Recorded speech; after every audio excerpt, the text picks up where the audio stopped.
वो कह रहे हैं आपके लिए खाने का मेन्यू भी डिसाइडेड था, आपने बगैर इन्फॉर्म किया है तो हम क्या करते हैं, आपको हिसार में सिक्योरिटी में रखा। लेकिन एक बात अजहर साहब ये भी हो रही है, ये भी बात की जा रही है बहुत, कि शायद नंबर उतना नहीं निकला, लोग उतने नहीं निकले जितनी केपी के सीएम की एक्सपेक्टेशन थी, इस वजह से वो फ्रस्ट्रेट हो रहे हैं। आपके ओपोनेंट्स आप पर ये इल्ज़ामात लगा रहे हैं कि जो एक्सपेक्ट करके आए थे वर्कर्स को मोबिलाइज करने का वो नहीं कर सके।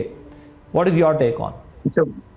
अच्छा, मैं पहली तो बात मैं बताता चलूं ना, हमारे यहाँ मसला ये है हर काम में टांग अड़ाना।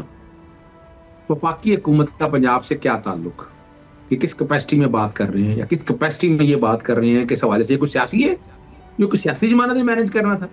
और अगर सूबाई हुकूमत एक कोऑर्डिनेटर के साथ चीजें अगर शेयर कर रही है तो फिर अल्लाह ही आप पता है इस निजाम का ना, इस मुल्क का।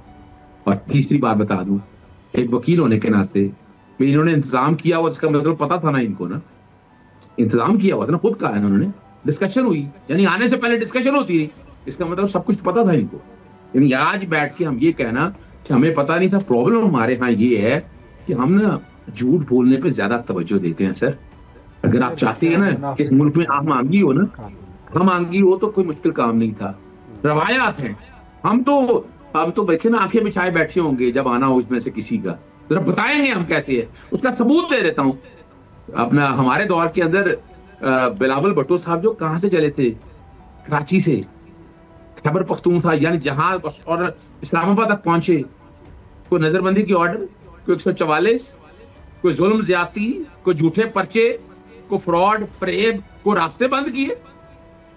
हाँ, अब आ जाए दूसरी बात की। लेकिन सर बिलावल भुट्टो साहब ये भी कह रहे हैं ना कि आप सियासी इख्तलाफ को सियासी रखें, जब आप रियासती इदारों पे हमलावर होंगे तो फिर पर्चे ही होंगे आपके ऊपर, फिर आपको सख्ती का सामना करना पड़ेगा। बिलावल ने कल तो ये बात की। दुख और अफसोस इस बात का होता है, दुख और अफसोस इस बात का होता है कि अभी ये आए थे, कौन से रियासती इदारों पे हमला किया, हम लोगों ने मजाक ही बनाया हुआ झूठ बोलने का यार।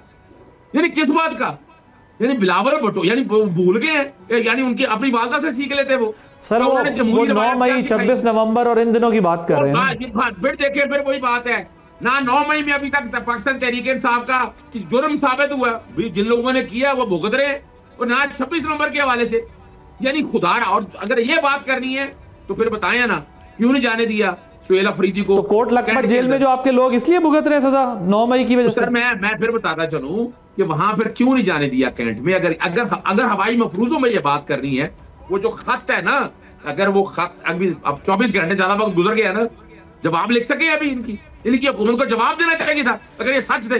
एक वजीर का खाता, दफ्तर से खाता आया हुआ है। सब्सक्राइब करें और बेल दबाएं ताकि कोई खबर रह न जाए।